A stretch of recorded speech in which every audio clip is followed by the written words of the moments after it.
This podcast is sponsored by A. Miller George Funeral Home, where each life is celebrated, and their sister company, Cremation London and Middlesex, both family-owned and operated. By Hyde Park Care Pharmacy. Experience the difference an independent pharmacy can make for you and your loved ones. Hyde Park Care Pharmacy offers personalized care, short wait time, very competitive pricing, easy transfer of your prescription, and much more. And by Molly Maid. During these times of COVID-19, it has never been more important to keep your family safe. With the Healthy Home Cleaning System, Molly Maid London is here to help. Make your home a healthy haven. Call Molly Maid London today. In this episode, we welcome New York Times bestselling author of more than a dozen books, Frank Schaeffer. Today, we discuss his just-released book, Fall in Love, Have Children, Stay Put, Save the Planet, Be Happy.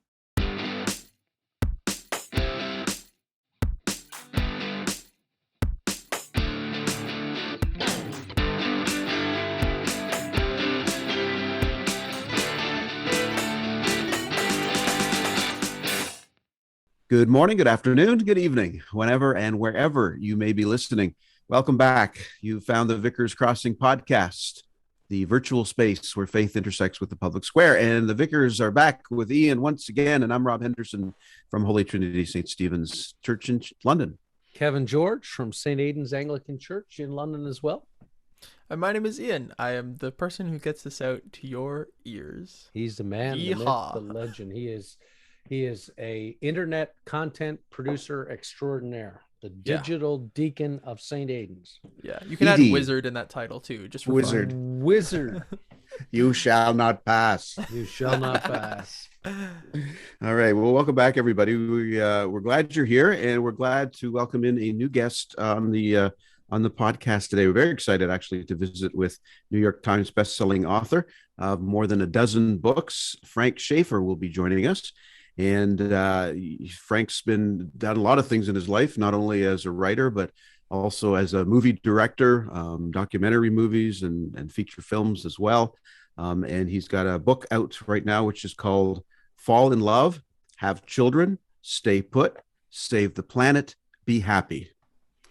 And we'll ask him if it's necessarily in that order, or can you mix them up a little bit? I'm not sure it needs to be in that order, but okay. But no, it's great. It's a great pandemic blueprint, kind of for rebalancing our work and family in favor of love and living and having the life that we all dream of. So that's good stuff. Yeah. So we'll talk to Frank coming up. I think he says in his writing and stuff that the feature films that he made, he says he was the producer of some really terrible B-list films. Okay. That's how he describes it. I don't know.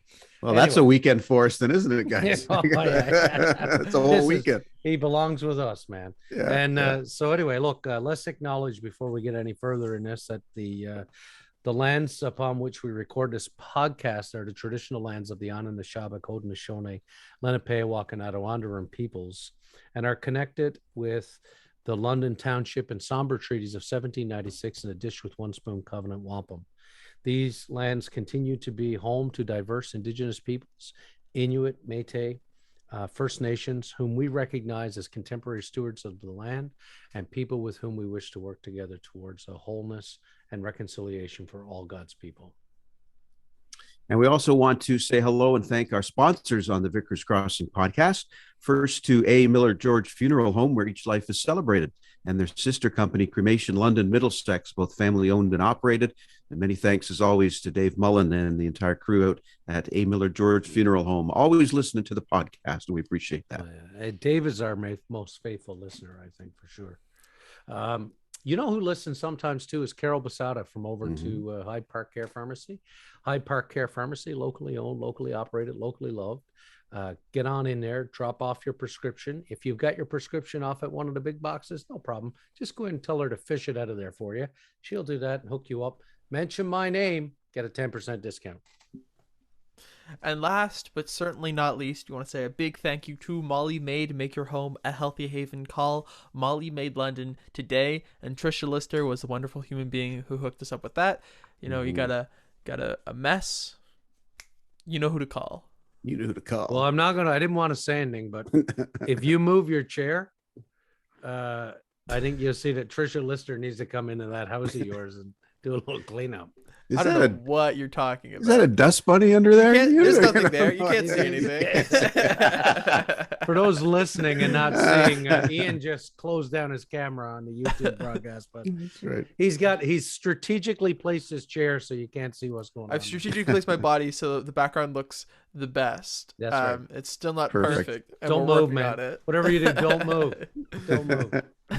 All right. Well, it's good to be back together, guys. And we've got a few more podcasts coming up before we take a little bit of a break at the end of the year. But I know we've got some great guests coming up. So let's delve into our latest part of the podcast, a little something that we like to call, Hey, Kevin, who the heck did you book this week?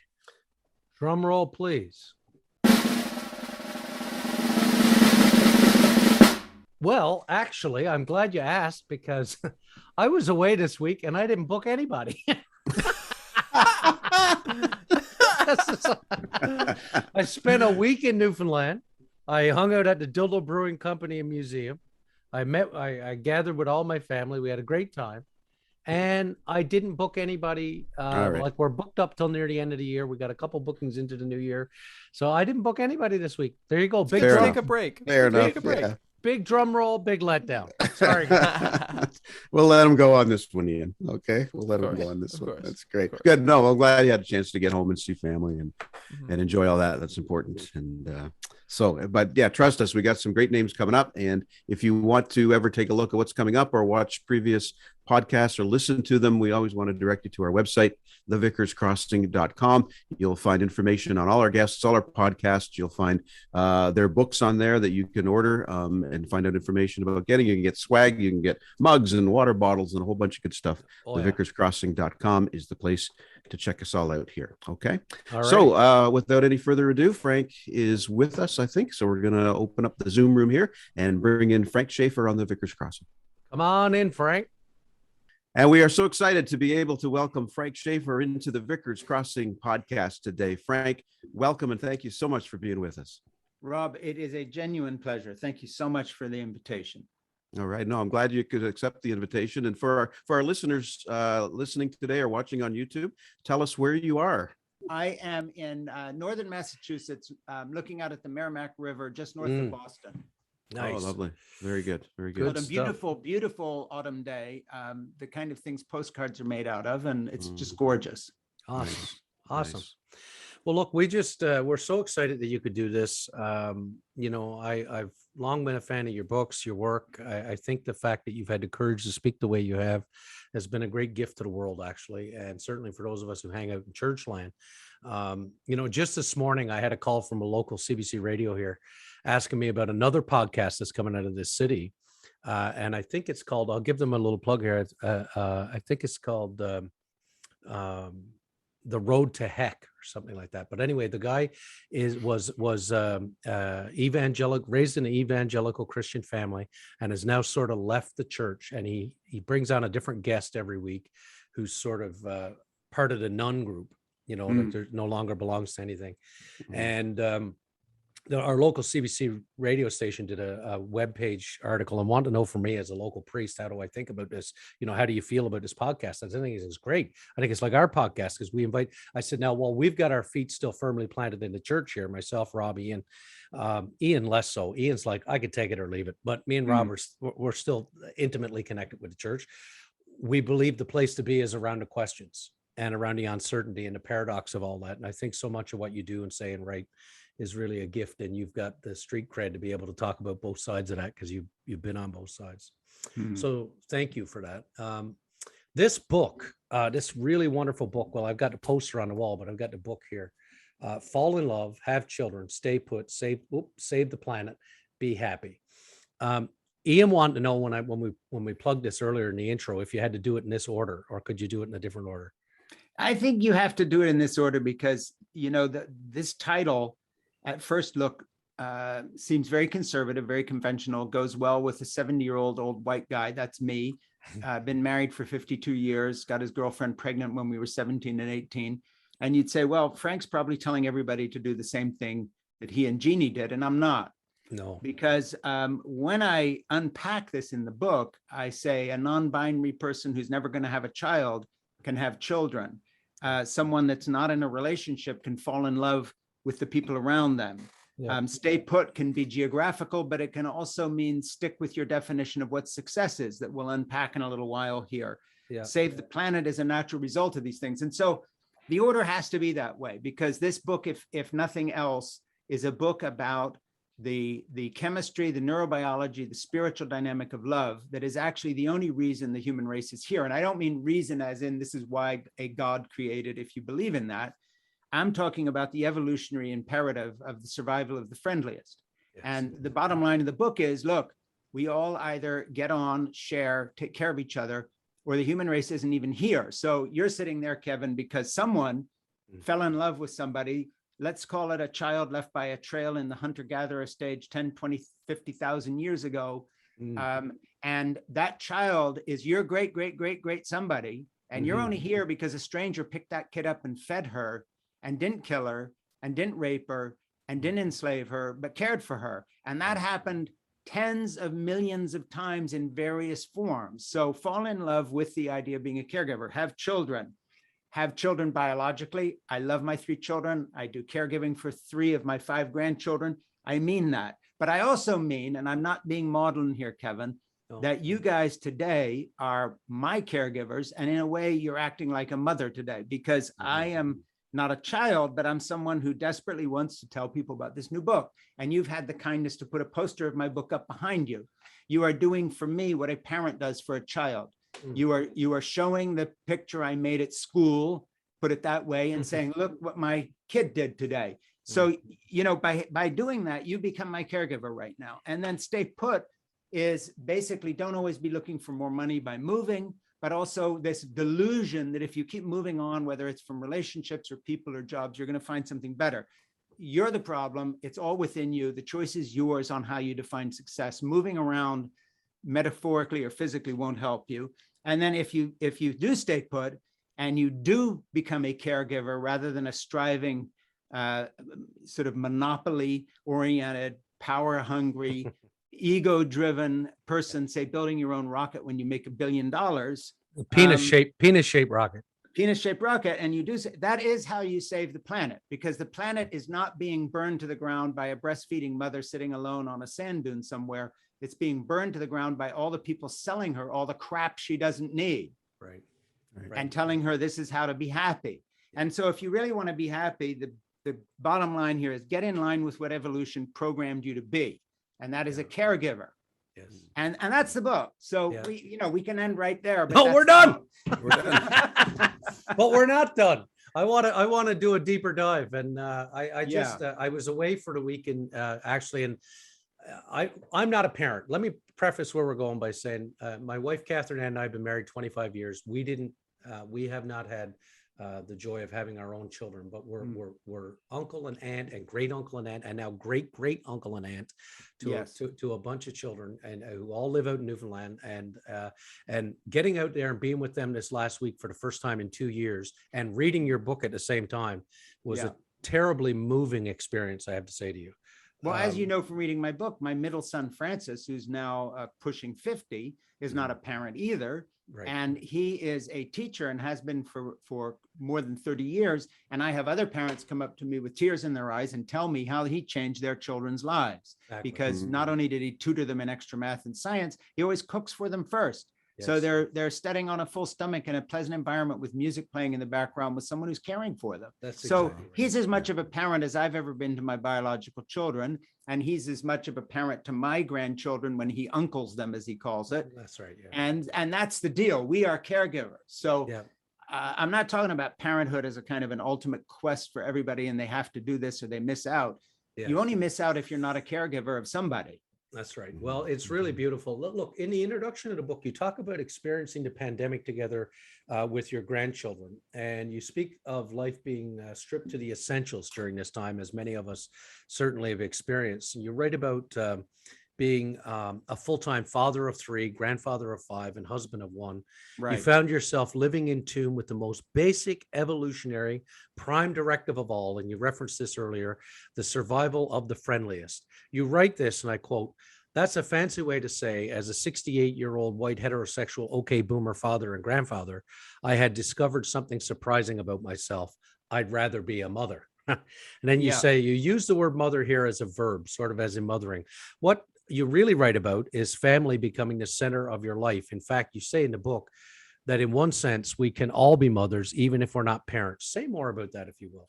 Well, you know, the book took an interesting turn. I thought it was going to be a 1 or 2 year project like my novels and my other books that I've written about my journey out of evangelicalism and works of humor about coming of age stories told from the point of view of a child growing up in a missionary family, very biographical stuff. So I started this book like that. I was going to take the diary I was keeping, taking care of these 3 grandchildren of mine as a full-time caregiver while their parents went to work, and do something with it at some point. But then all of a sudden, I started really trying to examine the reason why this experience had really changed my life. Look, I'd already been a parent, but it was in my much more striving period of life in the evangelical world. I was spending 6 months on the road doing quote unquote God's work and chasing success as defined by material gain, power over others, prestige, income, and so forth. And so I missed out on a lot, and so did my kids, and I had regrets, and really applied what I had learned about giving undivided attention in these grandchildren caregiving times. And what I found was that the return on the investment of time in terms of pleasure and meaning was really blowing my mind, so that I wanted to try to dive into this. And I have some sciencey friends who teach science at university level, and I started sending them not only the diary portion of the book, but my first scratchings out and the first drafts of the book about my theories. And they said, look, you know, weirdly enough, even though this is not your field, you're on the right track. This actually conforms to the most modern cutting edge science of neurobiology right now, which is redefining the essential of human evolution away from the survival of the fittest idea to the survival of the friendliest. It's all changing. But look, you can't write any more about this till you read this book. And after you read this book, another book, and my 1.5, 2 year project became a 5.5 year, 6 year project. And then something very weird happened. I had laid out these 3 threads, the thread of childcare, then the thread of the science that backs up the euphoria we receive by being caregivers. And then the next thread, okay, now I'm going to tell people what to do. This will become a how-to book. So a lot of bulleted points and a lot of stuff about how to have a good relationship, what I've learned, but also legislative agendas. For instance, the sort of thing Joe Biden's doing now, not that he read the book, about, you know, paid parental leave after a child is born, or whatever it may be. Very no-brainer stuff that any culture that loves families would do. And for some reason here in the United States, we don't do. I think you do a little better in Canada, but even Canada could do better. Lots to do here, believe me. We could do more on that front. So those were the 3 threads that ran through it. But then something very weird happened. In the 5th year of the project, this thing called COVID happened.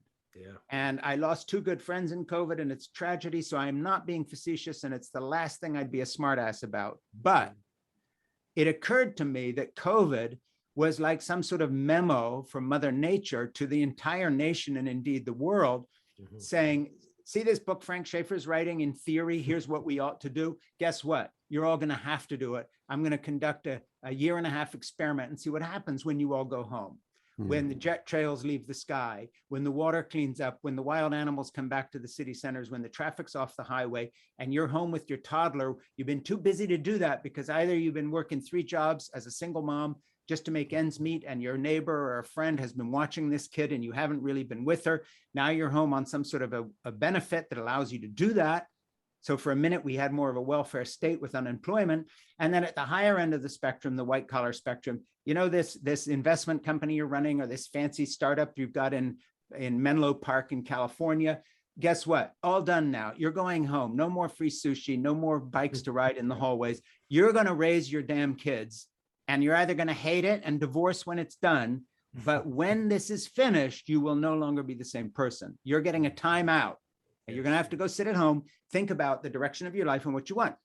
Then you roll it a step further, and we're in the US, we're in this thing now we're calling the Great Resignation, where people are saying, you know, during that timeout, I figured out I don't want this this low-paying job anymore. I'm quitting. I'm doing something else. Or I don't want this fancy office job. I'm staying home. If they won't agree, renegotiate my contract, hey, I'll take less pay, but I'm staying home and taking care of my kids. And this is females and males, non-binary people, gay, straight.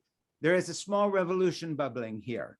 Now, I don't say it's all going to come back the way I would like it to, but I'll tell you one thing, it is not business as usual. And I'm not talking about COVID itself. No. I'm talking about that when people were able to take a minute and take a deep breath and say, is this really the first day of the rest of my life, how I want to live? They're saying, hell no. Yeah. And they're stepping back, and I'm hoping that my book will become a thing, if for no other reason than I had the kind of, I don't know what you would call it. I'm not claiming any kind of prophetic wisdom, but I had an insight into a need, and then the need was expressed, sort of like Alice Through the Looking Glass, where everything's backwards, and she meets one of the characters on the chessboard who's putting a Band-Aid on her finger, a plaster as the British call it, and then a minute later she cuts her finger like it's backward. I wrote a theoretical essay on what something like COVID could do without knowing about it. And then of course I had to do a whole nother draft of the book that actually makes this a blueprint for a post-COVID world. So that's kind of a long, weird answer, but there you go. No, it's good. One of the things that you lay out well in the introduction is around your own journey, because of course your father, Francis Schaeffer, was a very important figure in evangelical Christianity, and coupled with you in terms of the filmmaking and the book writing. You described the movies that you made in the end, as you came out of that, as destructive. And you made a journey pretty much full circle that takes you to the other side of the culture wars. You write in a very confessional tone, I think, in this introduction of your book. You write about real family values, saying that real family values are science-based, not a bludgeon with which to bully women and children into subservience. Can you share with our listeners a little bit about your own background and why these revelations and this growth that you've had is so critically important? Well, you know, I don't know where you go with your program on language, so I'm going to use an expletive here. Oh, no, we're okay. Fuck it. But it's in the text. I was doing a high school meeting yesterday, and I did one in the day for all the kids on the book. It was lovely, very well received. And then one in the evening for parents and faculty. And the kids, I kept it, you know, I didn't use this expletive. In the evening, I told the parents, and they seemed to be okay with that. So I'll tell you, but look, here's how I would sum it up. I was raised in an evangelical fundamentalist household where the traditional idea was that men are the head of the household. Women are to obey the men. Children are there to be disciplined, perhaps even broken, in the sense that they're willful, sinful little creatures who are, you know, steeped in this Calvinist idea that everybody is lost and you know, salvation only comes to a very few, the few chosen. There's nothing much you can do about it, but we know that we are bad. So that background, especially the business about bullying women and the unfortunate example I had in my father of him doing just that with my mom, and the kind of disciplinarian aspect of those things, though they were not cruel by the lights of their day. Nevertheless, I came away really years later trying to analyze why it was that I was such a bully to my wife, in the sense of what was this spirit? And the best I can put it this way now in hindsight, having, thank God, changed a lot in our relationship and in who I am, but it was a long passage, and it was an intellectual, spiritual journey, a psychological journey, kind of healing some brokenness and so forth because of her forbearance and kindness and smarts, and also really tough in the best sense of the word, strong person. But the way I put it now, to get to the language, is that I was raised to be an asshole by divine right. Yes. And I'm not kidding by that, because you see, we all have certain aspects within us that are not good in terms of how we treat other people if we want a good relationship with them. I don't mean morally speaking they're wrong. That's a different discussion. I mean, not good if you want a good relationship. They're going to harm you, even for selfish reasons. They don't work. Yeah. And when you were raised to dominate a beautiful, smart, lovely, caregiving, kind, compassionate, forgiving, tough woman, and you are trying to have a relationship and be a father, in the end, the person that breaks most, at least in my case, is the person who is the asshole by divine right. And here's the reason, because actually evolution didn't design you to be that way. It takes bad theology or some neurochemical illness If you're a genuine sociopath or you suffer from schizophrenia, okay, that's another path. But in my case, it was a kind of a theological indoctrination, literally from my mother's knee. Yeah. And so I can't think of a worse beginning to the path to joy, which always is predicated upon the quality of your relationship with others. Yeah. And that starts with who you are and your relationship to yourself. Yeah. And if you're cringing every time you look in the mirror in some way, because you are failing those around you, and then instead of your spiritual tradition coming to your rescue and saying there's a better way, instead it comes and says, keep doing this. Yeah.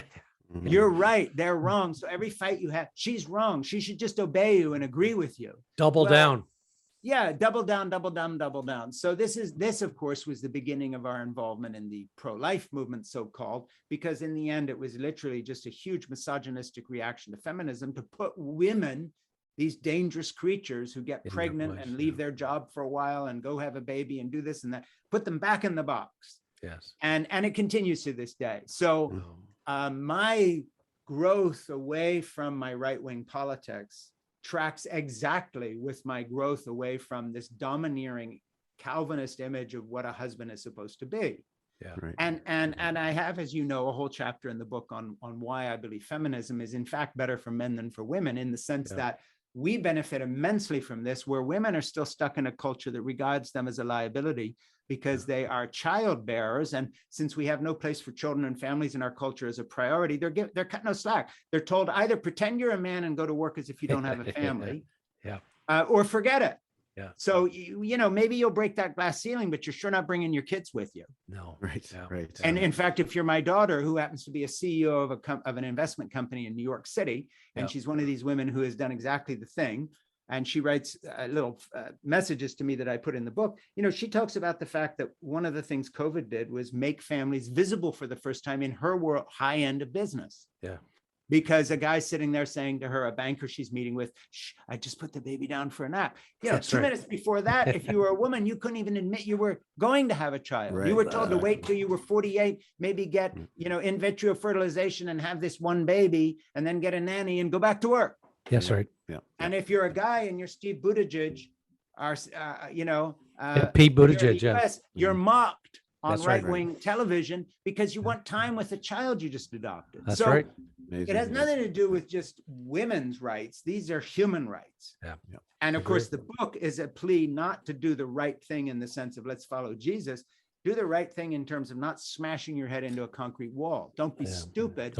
Don't live this joyless, career-oriented, money-grubbing life. And then at the end of the day, expect to have these wonderful feelings. You're not going to. That's not where joy leads. No, that's a great segue to part of the book that I wanted to ask you about.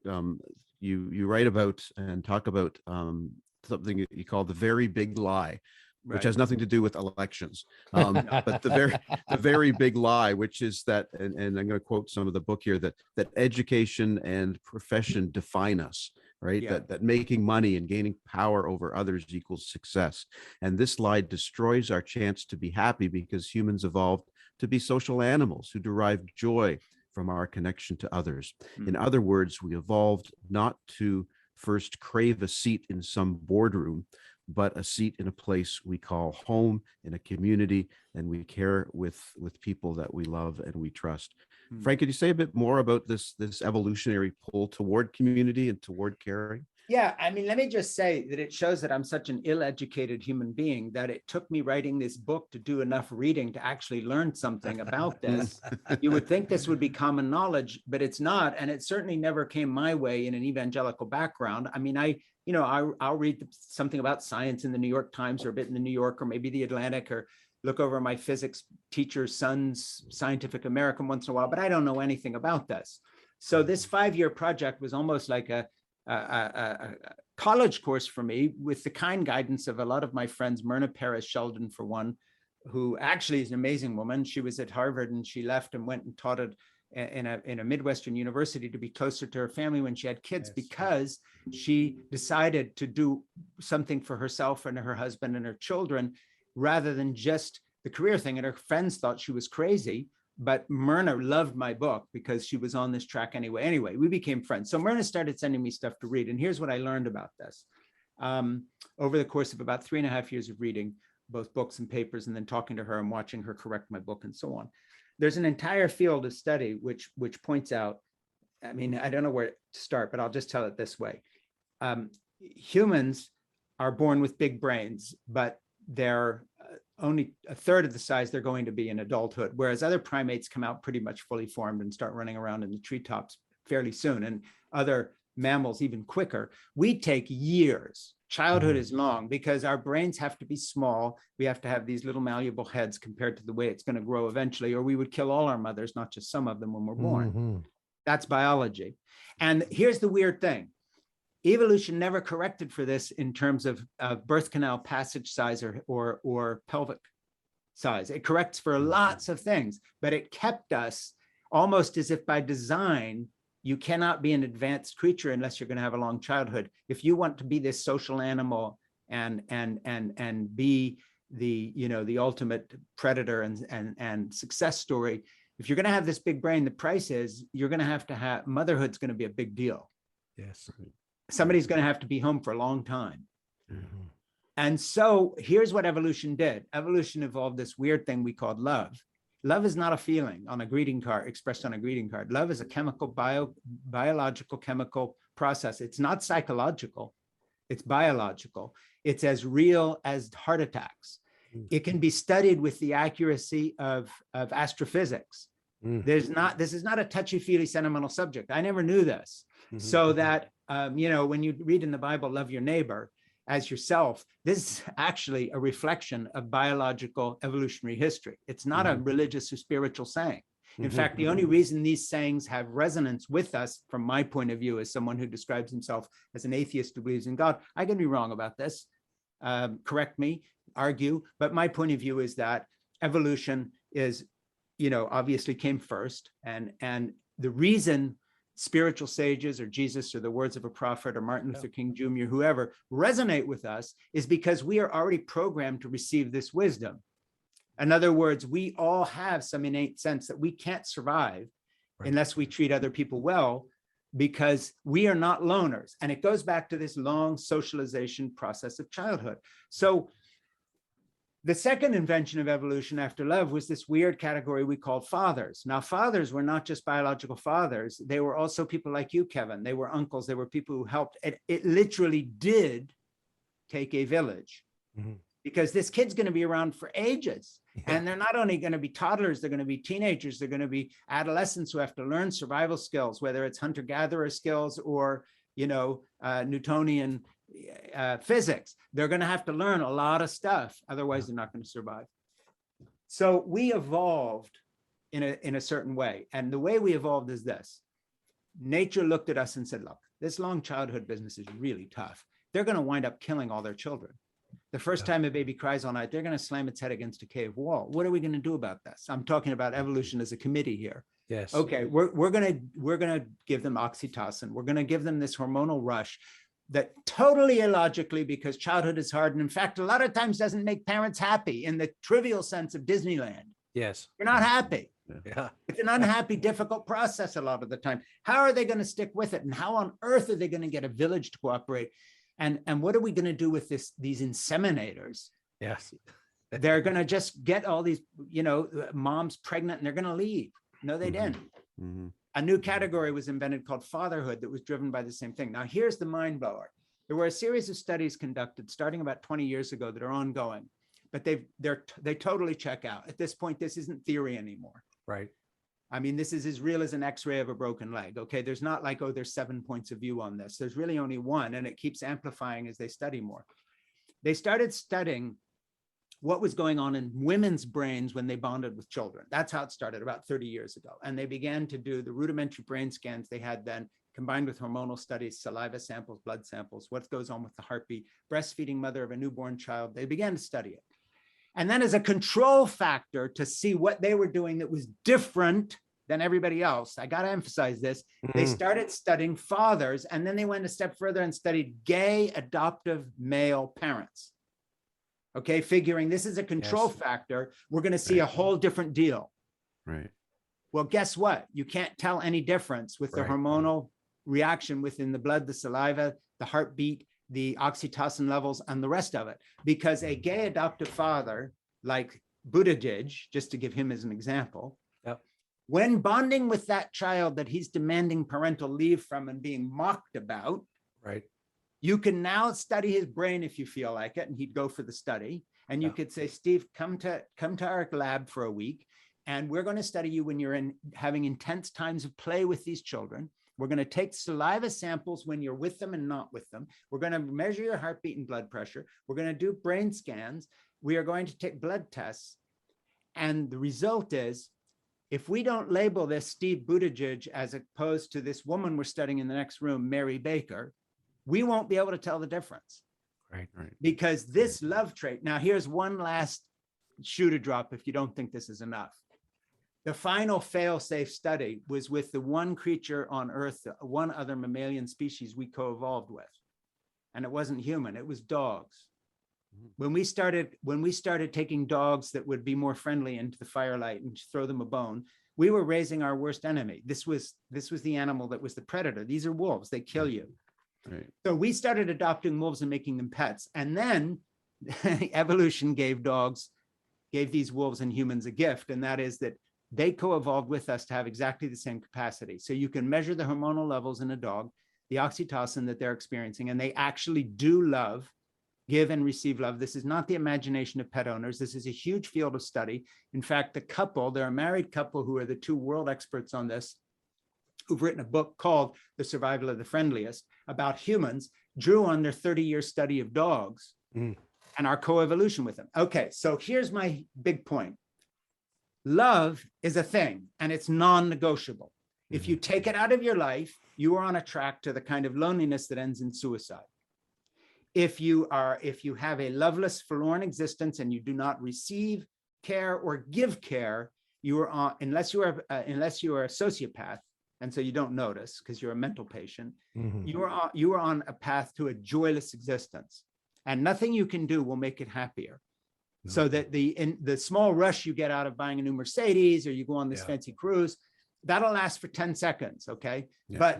But the relationship stimulation you get is different. So basically a big theme that developed in the book was one I didn't understand, and then I became fascinated by it. Full circle, my rush of all these things in my body and my brain, these are not feelings. You don't need a psychologist to explain this. No. This is not psychiatry. This is brain chemistry. Right. And it is as real as needing a stent put in, like my wife had 2 weeks ago, who had a mild heart attack. That wasn't a night. She wasn't feeling unwell because she was depressed. And she's fine now, thank God. And we've just gone through a whole thing. Yeah. But what I'm saying is this is physical. So that was a revelation to me. It's and last point, if you want to have joy in your life, have the humility to get your butt in gear with evolution's prime directives. But here's the good news for people who are spiritual and believe in love for spiritual reasons of the Beatitudes and the teachings of Jesus and everything. It just so happens they march in lockstep with what evolution tells you is the truth. Right. And it's not because it's in the Bible. No. Long before there was a Bible or anybody could read or write, long before there were any religions. And I see it from my point of view, and we won't go there in depth, but there's something might interest you.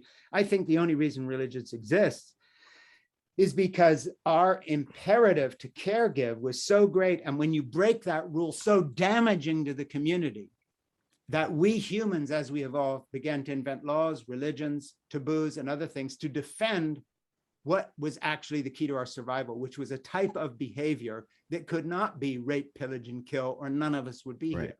Right. Yeah. End of sermon. Wow. Amazing. Amazing. That's incredible stuff. Epigenetics.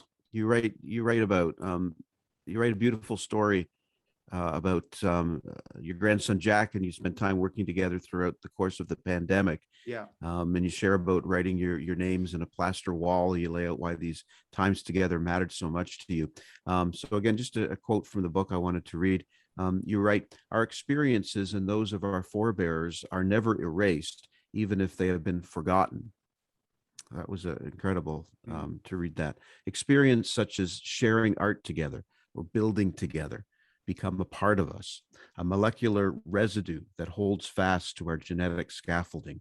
And this transcends parenthood. It is about everybody and all our relationships with others. I really found that moving. Can you tell us more about your summer with Jack and share more about this idea of epigenetics, what that is? Yeah. Again, a total discovery for me. This book makes me look a lot smarter than I am because I have smart friends. And we look smart just for having you on, Frank. Yeah, I mean, this word epigenetics is probably something I heard for the first time a couple of years ago researching this book. But like I told Myrna once, I just said, hey, Myrna, working with you is like this. I know how this is Myrna Paris Sheldon, who had given so much advice, this science professor, who's a wonderful person, by the way, just terrific. She and her husband are great. Their kids are great. I love these people very much. And I said to Myrna, now I know how a goldfish feels when its owner comes in and feeds it, and it's talking to it in English, and the goldfish looks up and bubbles a little bit. So that's me with you. As we say in Massachusetts, Myrna is, I had the good sense to send this book around to some wicked smart. That's how we say it. Wicked smart people. Smart people. Yeah. So wicked smart people directed me to this field of epigenetics. It's really, again, mind-blowing, because it's a series of studies that show they did them in a negative fashion first, and then they did positive ones. Of course, mice and rats were the subject, but that it isn't just in question of inherited memories from parents or grandparents that tell you things. It actually changed your molecular structure on a genetic level. So, for instance, you have a Holocaust experience as a Jew in World War II. It isn't just that your child suffers because they hear about it through you. 1,000 years from now, a child is born somewhere who still has some inexplicable feeling of dread, and they won't even know what the experience was. But it actually changes the way people behave. And the same goes for positive things. So once again, the fact that there's any positivity at all is, I think, a vote for a view of the human race that is optimistic. In the same way that, yes, we hear about the Holocaust and we hear about the killing and the death and the rape and the pillage, but we're still here, which means this wasn't the norm. It's always been the exception, which is why we invented religions and laws and governments to keep it as exceptional as possible. We knew this was about survival, never had to be taught. We're not good because some people follow Jesus, and if you accepted Jesus as your personal savior, it changed your life and you become a good person. Civilization does not fall apart if everybody becomes an atheist or a Jew or a Muslim or a Hindu. Right. Civilization remains because the survival mode that came first. Mm-hmm. Okay, so that said, it's the same with the epigenetics. What we do has a long life that is unbelievable, because the kind of security that I'm giving my grandchildren in the unconditional love I try to pass on to them, of someone who doesn't change in his feelings towards you, who's always here, who puts you first, who does not,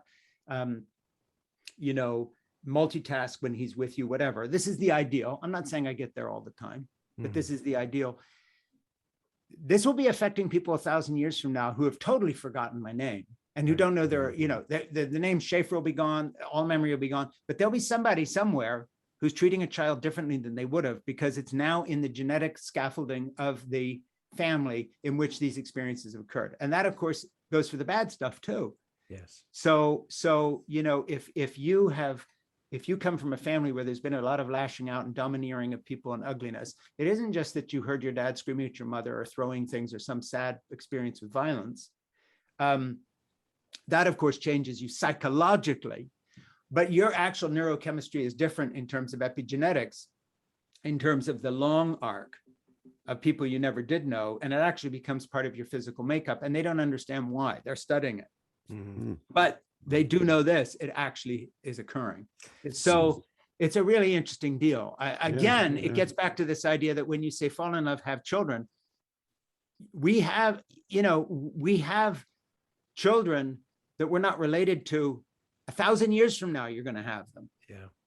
It's and it's not biological even. It's going to be the people whose life you changed in a negative way, who epigenetically suffer, and they're going to pass that on in some way. Right. So this kind of ripple effect that we start is as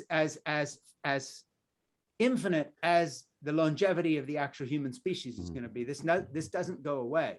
Right. It sort of reminds me of the philosophy of anamnesis, right? And we talk about it liturgically, of course, this idea of remembering, but the philosophy of it is this sort of generational memory, right? Like I know people in my life whose great grandparents were blacksmiths, for instance, and now that it's a part of who they are. They never knew them, but it's a part of who they are because it's just something about it. It's exactly. It just sort of goes that way. Anyway, over to Ian. Ian is burning to ask you something. Yeah, well, you actually mentioned this like a little while ago. I guess you talked about brain sizes and like how we couldn't complete their growth in the utero, and we had to have this like childhood phase and the caring for that, and we evolved with a gift of like connecting with others and taking a village and raising a child. Little tangent, but you write about what you experienced in the right-wing church related to this, and I'm just going to read a passage from your book here. For all the right-wing evangelical talk about family values, when it comes time to increase the minimum wage, pay parents for stay-at-home childcare, build better schools, or make laws to protect parents' jobs when they want to return to work, the right-wing screams socialism and ends the discussion. In fact, the fake family values right-wing that you were a part of actively and practically pro-abortion while also trying to prohibit access. That's because the right wing has created a world in which actually having a child is discouraged at every turn. Again, this is misogyny, not pro-family, let alone pro-life. The dirty little secret evangelicals, which I believe was Rob mentioned, and we'll like scoop back in, I guess. The dirty little secret evangelicals and the religion of greed high priest in corporate America share is this. Both of these brutal fundamentalist religions ask more of women than of anyone else. Both of these religions oppress women to keep men in charge. Both of these religions are based on anti-fertility lies, and both ignore the truth of how evolution shaped us to love first, cooperate, and share, this is amazing, by the way. Thank you. Can you talk more about why this is critical and how places like Iceland and other areas can be models for a different way? Yeah, well, first of all, those places exist. And just to bring me back to this question, because I want to get into it, but to go to another place in the book a little bit that throws light on this, what's amazing, again, rooted back into actual science and biology. The truth of the matter is men actually live longer in societies where women, by law and by social arrangement, by tradition, and most of all by benefits, are treated as equals. So it's crazy because biologically men live, 3 to 7 years, depending on the culture they're in, less than women. That's the actuarial tables. They're cast in iron. That's why, most wives survive their husbands in couples. That reverses and becomes almost the same in a society that is more egalitarian. So that, just pause to think about that, chew on that for a minute. You talk about what's the bottom line with thinking that smoking is bad for your health. Well, the bottom line is you die. What's the bottom line with wearing a seatbelt? The bottom line is when seatbelts were enforced in North America, road deaths went from 55,000 a year down to about 33,000 a year. These are not arguable. This is not arguable. There's not like those 3 points of view and a conspiracy theory to explain it all. This is just the way it is. So the first thing to say is that when people here in North America, I'll speak, include Canada, but mostly in the United States, scream socialism about any kind of program which would normalize an egalitarian view of gender, paid family leave, because of course the myth is that this would be more for women and less for men. But of course, that's not true. But the ones that do defend women, for instance, I'll just give you an example in Iceland, a young woman who gets pregnant in high school and in college gets a full government stipend to help with the child, a place to live, childcare so she can complete her education. And then if she does pair bond and get married, she has a legally drawn out equality within that relationship that does not give the husband or her male partner some special rights of male domination that still exist in the West in terms in a great deal of countries here in the in the world, but in the United States even today. So men live longer in egalitarian societies. So just start with that. Feminism is good for men. Better than for women. Women's lifespans have not increased because of feminism. If anything, they have been more I guess you could say, perplexing, because now they're told, okay, you can have a career, but you're only going to do it in terms of a men's world where we've never given provision for family anyway. And so any desire you have to have a child, we've pretty much squashed that in men, but we aren't done with you all yet. Right. We've ruined men's lives now for decades by making it all about business. And now, you want in on this? Okay, here's the entrance fee. Well, screw your life up too. Yeah, we're going to pretend you do not have a uterus. Yeah. We're going to pretend you don't have periods. We're going to pretend that the only terms we're hiring you on is to warn you off to this horrible danger of getting pregnant, and your career will suffer. And it'll suffer in the same way that Buttigieg is suffering, being mocked by people for taking paternity leave. So if a man strays and starts behaving, quote, more like a woman, which is bullshit because we're all caregivers genetically and so forth and so on. But in this fiction, in this little idiocy, then we're going to lean on him too. So my point here that I'm talking about of women suffering more is not only because of what you might call the ordinary misogyny that we've all horribly gotten used to in the United States. You pay women less, they're regarded as dangerous because they have this tendency to get pregnant and want to see their child for a few minutes every day. Yeah. I mean, it's ridiculous. Yeah. If they pair bond with a male, they can expect him to want to do less around the house and so forth, because this is his traditional thing. I mean, divine assholes by divine right, but in this case, assholes by corporate shareholder right. That's right. So we've geared it. So women are really have had it stuck to them.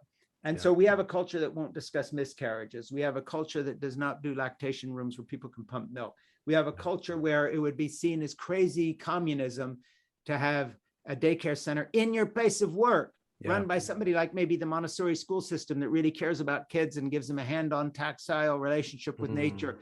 Oh, wow. What do you mean daycare at your place? That's not serious. What? God forbid a dad or a mom might go down the hall and visit with their kids during lunch. That's right. Yeah. God forbid the child's having problems or get sick and the mother's upstairs working in the office or out on the factory floor. I mean, look at what Jeff Bezos could do. Right. If he wanted to do this at Amazon, every single packing center saying, we are family friendly. We're not going to send you. We have a full bore Montessori care center here. And all you have to do is push the button on this thing here if you want to have time with your child. And guess what? We're building this into the project. And if they increase the pay on top of that, they'd have workers that would never leave. Imagine what he could do if he focused on things like that here instead of some far off planet. Yeah, but I mean, but the crazy thing is, and this is what I hope corporate America at least learns in the next 10 years coming off of COVID. Here's the idiocy. Just like all these ideas are not altruistic spiritual ideas, because Jesus said evolution's telling you how to survive. Okay. Right. Yeah. Well, corporate America would be so successful in ways they couldn't even measure in terms of employment, loyalty, and productivity if they would begin to treat people like human beings. That's right. Yeah. And instead of what a concept. I mean, what a concept. Holy. You've blown Ian's mind, Frank. You've officially blown his mind. Imagine caring about the people that work with you. Wow. Yeah, and the tragedy that I talk about in my book, and sadly, there's so much to back it up, is on the two ends of the spectrum of male and female relationships, is women who basically are told, if you want a job, you have to behave like a man. Oh, and that includes, by the way, your fertility cycle. You've got to pretend there isn't one. Yeah.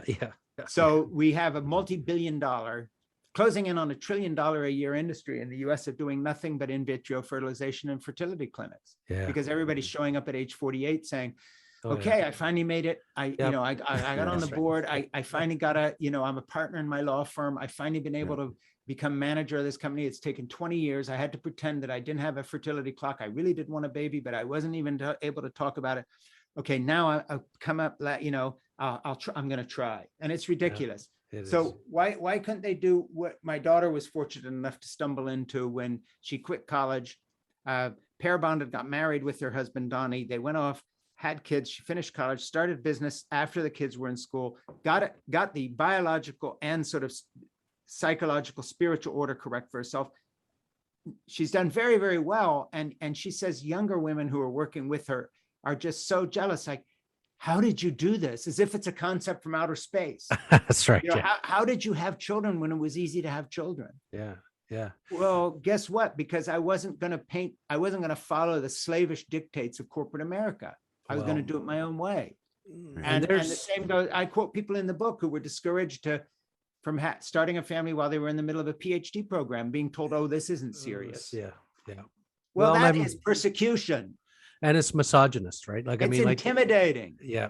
And it took years, you write, to emerge from the self-defeating joy strangling, self-loathing. I love the way you described this.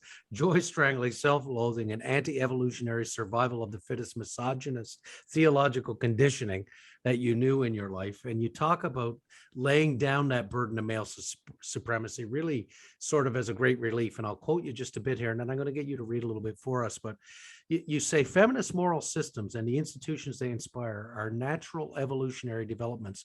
Once again, evolution is pointing us to how to survive. The message is clear. Listen to and follow the female voice within your species or die.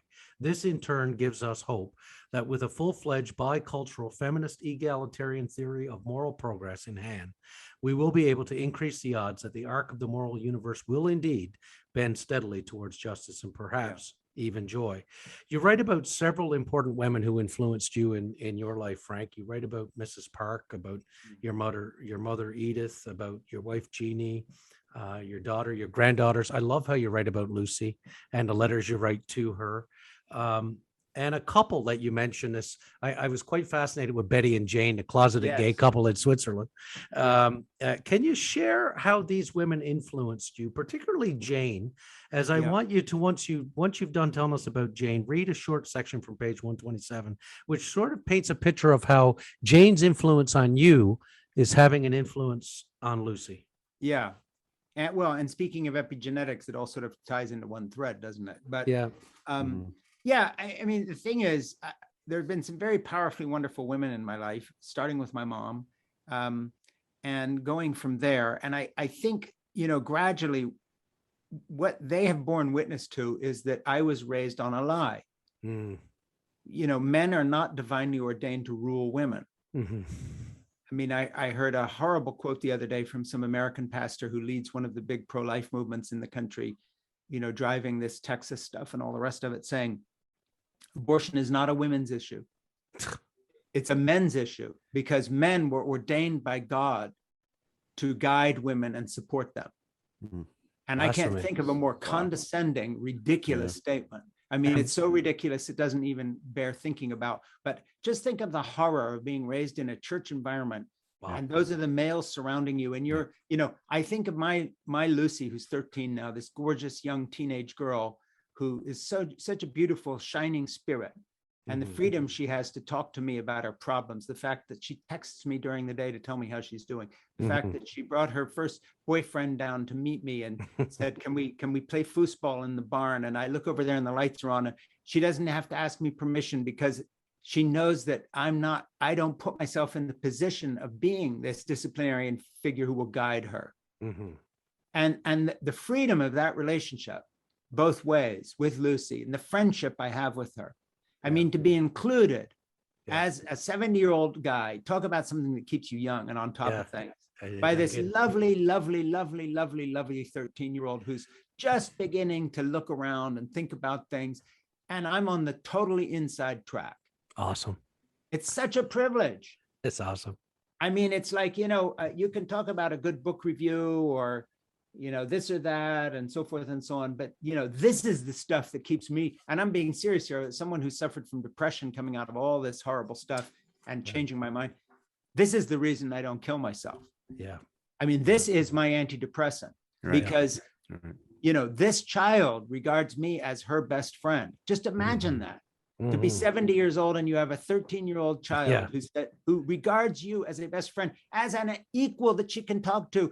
Half the time we talk, she's telling me about what her friends in school are doing or what they're saying or whatever. It's awesome. A sort of a lovely flow of consciousness. No barrier at all.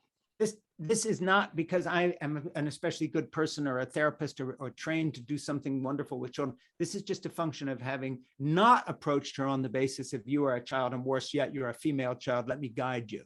Right. Mm-hmm. But I feel like you got some of that from Jane. Yes, and we were talking about Jane. Sorry. So Jane and Betty were this wonderful couple. She was an opera singer who sadly left opera to serve the Lord. You know, this sort of thing, because it was a worldly pursuit. But she was a good opera singer, and we know how sinful all those opera singers are. Yes, those sinful opera singers. And she settled in L'Abri with Betty, who was a writer, and they had a chalet together, and they lived together for 60 years. I mean, this was a real couple. Yes. And the word lesbian was never told around. You know, they were lovely single Christian ladies living together. Of course they were, yeah. Lovely single Christian ladies living together. And they would take trips to Italy. But the thing was, you know, I would go down to Jane's house and it was this oasis. I mean, there I'm looking at Peter, you know, Bruegel the Elder, painting of somebody sticking their bottom out of a Flemish window in the 16th century, pooping into a river, and she's saying, look, you can see it falling, look, that one, it's splashing. You know, she was like just earthy beyond anything, and a very evangelical, saved Southern woman too, wonderful kind of paradoxical person. Love it. And playing me Bellini's Norma, and listen to the Casta Diva, and Joan Sutherland is so much better than Maria Callas. Maria Callas can't sing. Now you just remember that, you know, this kind of stuff, this opinionated, crazy old Southern lady, lesbian opera singer. I'm telling you, every time I make choices on, you know, I mean, talk about epigenetics, the reason why Nora, who's 7, is wandering around, she comes back, and you'll think I'm making this up, and I'm not. And it's nothing special. It's just whatever's normal for kids around them. But she comes back from school and sings a song she's learning, a Christmas carol, Hark the Herald Angels Sing, or something that the kids are singing. And then she says, and now I'll do it like the Queen of the Night in the Magic Flute. And then she does it with all the little trills. Well, her normal is Jane's normal. My normal is because this wonderful lesbian couple took me in on the edges of L'Abri and always gave me, you know, a cup of hot chocolate and a cookie, always put on something beautiful to listen to, showed me the art book they brought back from Italy from their last trip. And this is me. Okay. And there's no line between where I start and that ends. Yeah. And these were women without children. I'm their child. This is as much my mother as my mother was. And so I go into some detail in the book. And then there's other women who also really intervened in my life, and Jeannie does every day. Yeah. I just wonder if you can read that passage from 127, which sort of draws that thread together. Sure. When I'm with my grandchildren caring for them, they are meeting Jane. And since I make art, still love the right music, and Nora sings along with the operas she watches, I know in Jane's eyes, I'd still be counted as a real Christian, maybe almost an honorary Italian, maybe even still saved, though I'm now an evangelical outcast and describe myself as an atheist who believes in God.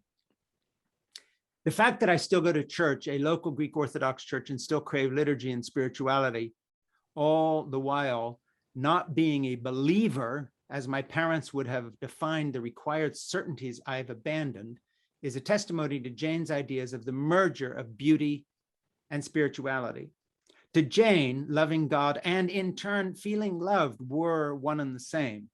Spirituality to her then and to me now was and is the sense that some things have intrinsic worth. They are beyond price or even definition. They just are. And it is these things that make life worth living and give me hope that, just maybe, human life has some meaning beyond the sum of our parts. So that's Jane's legacy. It is indeed beautiful. Yeah. Yeah, and I tear up thinking of her. I mean, you know, Yeah. what a gift. Yeah. And of course, this has a huge impact on my life, but also this book, in the sense that this book is an argument for the intrinsic worth of love. Love. Yeah. And I'm saying that is ratified by nature and given by nature. But then I think this now goes into the spiritual, because nature gives you love, but to recognize its intrinsic worth, that is a spiritual gift. Right. Yeah. And if there is a God, that's where it has nothing to do with creationism or some other theory, whatever. Who cares about all that stuff? Right. At least for me. It has to do with the fact of, why does it mean so much to me to read this passage to you? What brings tears to my eyes? Why? Jane's long dead. I'm 70 years old. She's, you know, this is a cycle of my life. And yet she's more immediate. When I read that passage to you, I was more with her than I'm with you, Kevin, right now. Mm. And you're here with me talking, and yet Jane is in me, Jane more present. Okay, to me, this borders on the spiritual, it borders on the miraculous, it borders on why life is worth living. It borders on why we should fall in love, have children, stay put, save the planet, be happy, instead of being strivers first. Because nobody gets tears in their eyes when thinking about the time they spend in the office. Corporate if they America. do, it's for other reasons. Yeah. Well, yeah, I've cried in the office a few times. But you know what I'm talking about. Absolutely. Yeah. Oh, yeah, exactly. You know, you don't wax lyrical about that stuff, and you don't say, gee, if I'd only worked a little harder at my job, I could have made another $10,000 a year. This is not what we long for when moments of crisis hit. Yeah.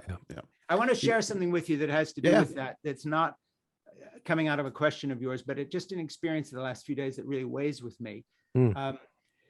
As I said, a couple of weeks ago, my wife, Jeannie, who I've been with 52 years, had a mild heart attack. And so she's in Beverly Hospital, and I'm sitting next to her, and she goes through a surgical procedure to have a stent put in, and she's anesthetized, and the surgical procedure takes about 2 hours, and they examine her heart, and they do all this stuff. And it all ended well. But obviously going into it, I didn't know how it was going to end. And to put it very mildly, I was, quite frightened. And when she came out of surgery on the gurney, I was holding her hand, talking to her. And I said to her, were you frightened just before the surgery? Because I couldn't be with her then. They take you into the operating room. And she said, yeah, I felt nervous. And then all of a sudden I was overwhelmed by a feeling of gratitude for the wonderful life I've had. And the thing that you wouldn't know without having been a fly on the wall through our whole relationship is that statement hit my ear and brain and heart totally differently than for someone who might hear it. A nurse standing there would say, oh, isn't that great? What a lovely, positive woman. She's had a wonderful life. Not me, because I know the hell I gave her in the first unreconstructed evangelical years of our life. Right. And so for her to call this a wonderful life is a whole different thing to me, because it means that I've been forgiven. Yeah. Wow. And that's a different thing. And you wouldn't hear it if you're standing there. No. There's one person in the world that knows what that meant. And he was standing there and holding her hand with tears in his eyes. Yeah, amazing. Because it means that she faced a penultimate moment that might be the last moment with gratitude and love in her heart. And that is for a lifetime spent with me as an adult. When you're 17 and 18, you don't have many memories before that time. No. And I know what it was like being married to this asshole by divine right. I know what it's like to be a normal San Francisco hippie chick dragged into an evangelical circus. Yes. By this striving, crazy, greedy, power hungry son of a bitch that she married. Yeah. You weren't there. So nobody except me understands that what she's saying is, look, and here's the gift that she gave me at that moment. And I would just pass this on to you. I think the longing of our heart for spirituality comes down to one thing.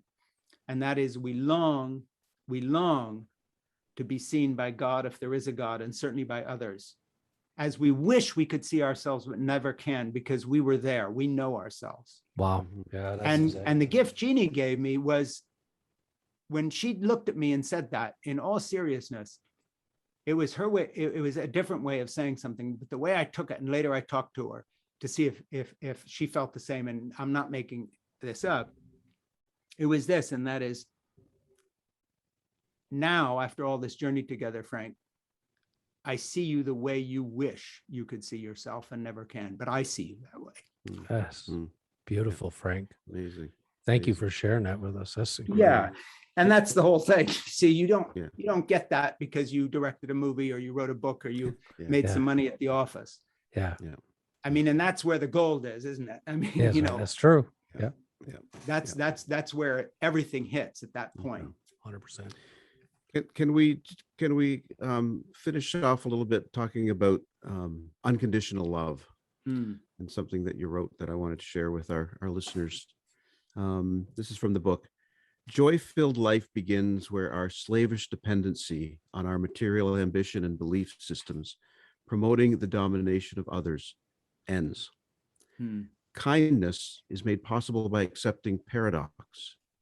Let our entire existence be a protest against servitude to a worldview devoid of mercy on the one hand and unquestioning addiction to the delusion of certainty on the other hand. Embrace the paradox. Be happy.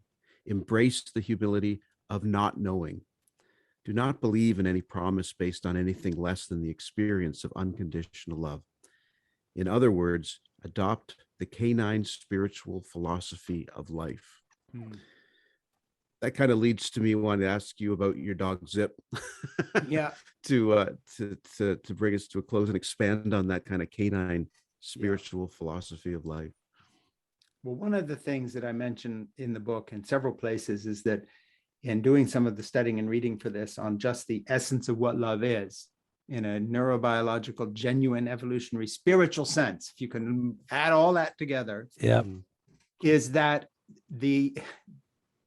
this evolutionary directive to care boiled over into the human race, but it was already here. And there's these incredible books being written about from expert foresters, for instance, on how tree root systems nourish each other and actually heal sick trees. That one of the tragedies of clear cutting is that you have uprooted, literally and figuratively, an entire ecosystem that sustains itself. Now, you don't want to call that love and get too crazy about it. But on the other hand, isn't it interesting that evolution starts with trees and plants nurturing each other and bringing along the least of these and always never leaving a tree behind, to borrow from the US Marine Corps. You bump that into this co-evolution with these wonderful creatures we call dogs, who you pick up at the pound and adopt. And at first it's sort of a standoffish relationship, and then it becomes absolutely essential. I have a neighbor up the street the other day that I saw walking a little dog that wasn't his. And it's because his neighbor, who's also a friend of mine, Gary, had found out that this guy's 17-year-old dog had just died. And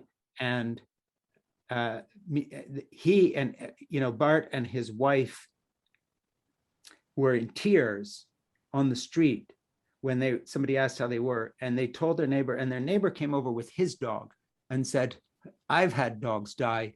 I know what it's going to be like to be alone. This is no substitute, but borrow my dog tonight. Oh, wow. Okay. Now, this is not some huge world shaking gesture, but boy, doesn't that fit in with the entire theme of my book? Yeah. Changed their world, boy. It was world shaking for them. Yeah. So I look at Bart and he's walking the dog and he's got tears on his cheeks. I said, hey, Bart, I remember weeping in the moonlight like a motherless child when my little dog died, not Zip, a dog I had before. Portly, she was called, lovely little animal, little white Maltese, fantastic little dog. And, she died, and I was absolutely heartbroken. And Zip and I have bonded in a way that's insane. I mean, Zip, I'll give you one example. You're going to think I'm making this up, and dogs are crazy, wonderful animals. I had polio when I was 2, and so my left leg is atrophied, and it gets cold because the circulation's bad. Right. Zip sleeps in my bed. Zip burrows down, and when that leg gets cold, Zip moves from one side of the bed to the other and puts himself over the leg to warm me. Warm it up. Wow. Oh, yeah. Figure that. Now, you read about dogs, that can actually sense an epileptic fit coming on. Yep. And diabetes. And they bark and all that stuff, and they alert people. Dogs are crazy co-travelers with us. And when you see the priority a dog puts to trying to care for a person, if you treat that dog correctly, of course, and well, and don't regard it as a pet to be, people say sometimes, they see Zip pulling along and doing things, and they say, you should train that dog. And Zip is trained, but in ways they don't get. And I said, train him to do what? What do you think Zip's hoping to grow up to be? Exactly. A corporate lawyer. Yeah. Yeah, exactly. Like, to what end? To what end? He's a little dog. This isn't a huge dog. He's not pulling me along. To what end? But anyway, Zip is a crazy caregiver. And I just look at that and I'm thinking, man, this little incident with my neighbors up the street, we're lucky we have dogs. I love dogs. And we're lucky we have the animal kingdom, but we're even lucky we have trees that feed each other, and my message of the book is to look at people and say, get with the program. Yeah.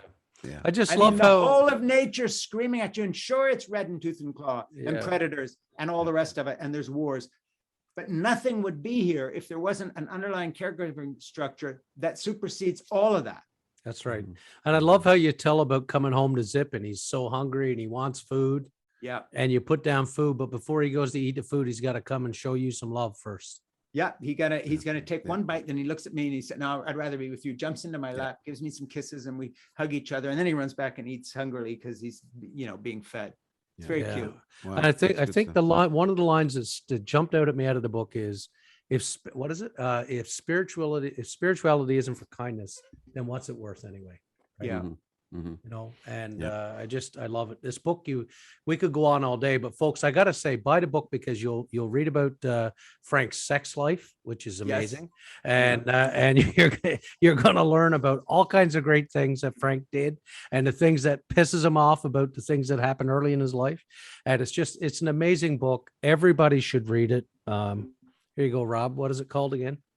Fall in love, have children, stay put, save the planet, be happy. Yeah. Frank Schaeffer has been our guest today on the Vickers Crossing podcast. Frank, thank you. Hey, and you guys have been so kind to me. And by sending these quotes that you were going to read and you had me read, you really have been caregivers. You extended not just an interview to me, but real love and courtesy by preparing in a way that let my book shine. And I hope it's as good as you make it out to be. But you've been awfully sweet to me today. Thank you for being, I won't say my mother's, thank you for being my zip for an hour.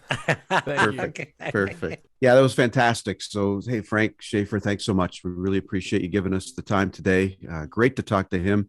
And again, we want to send everybody to our website, thevickerscrossing.com. You'll be able to find more about Frank's book and check him out online too. And we'll look forward to seeing what's coming down the pipe for him as we move forward. So that was a great conversation. Yeah, great guy, great family, great stuff. And I was just happy to get my mic repositioned. If you're watching closely on YouTube, you'll see that it was hanging earlier and now it's not. There, he's fixed it. Good. Hey guys, thanks. Another great podcast. Thanks to our sponsors, as always, to A. Miller George Funeral Home, where each life is celebrated, and their sister company, Cremation London Middlesex, both family owned and operated. Thanks to Hyde Park Care Pharmacy, locally owned, locally operated, and locally loved, and to Molly Maid. Make your home a healthy haven. Call Molly Maid London today.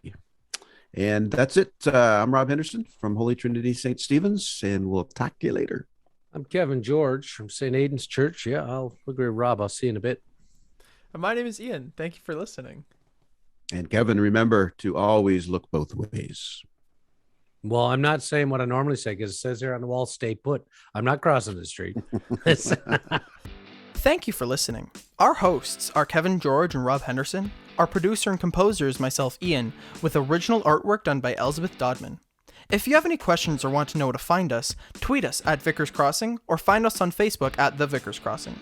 If you have any other questions about anything heard on this podcast, leave us a comment or look in the description to find out more. Thanks!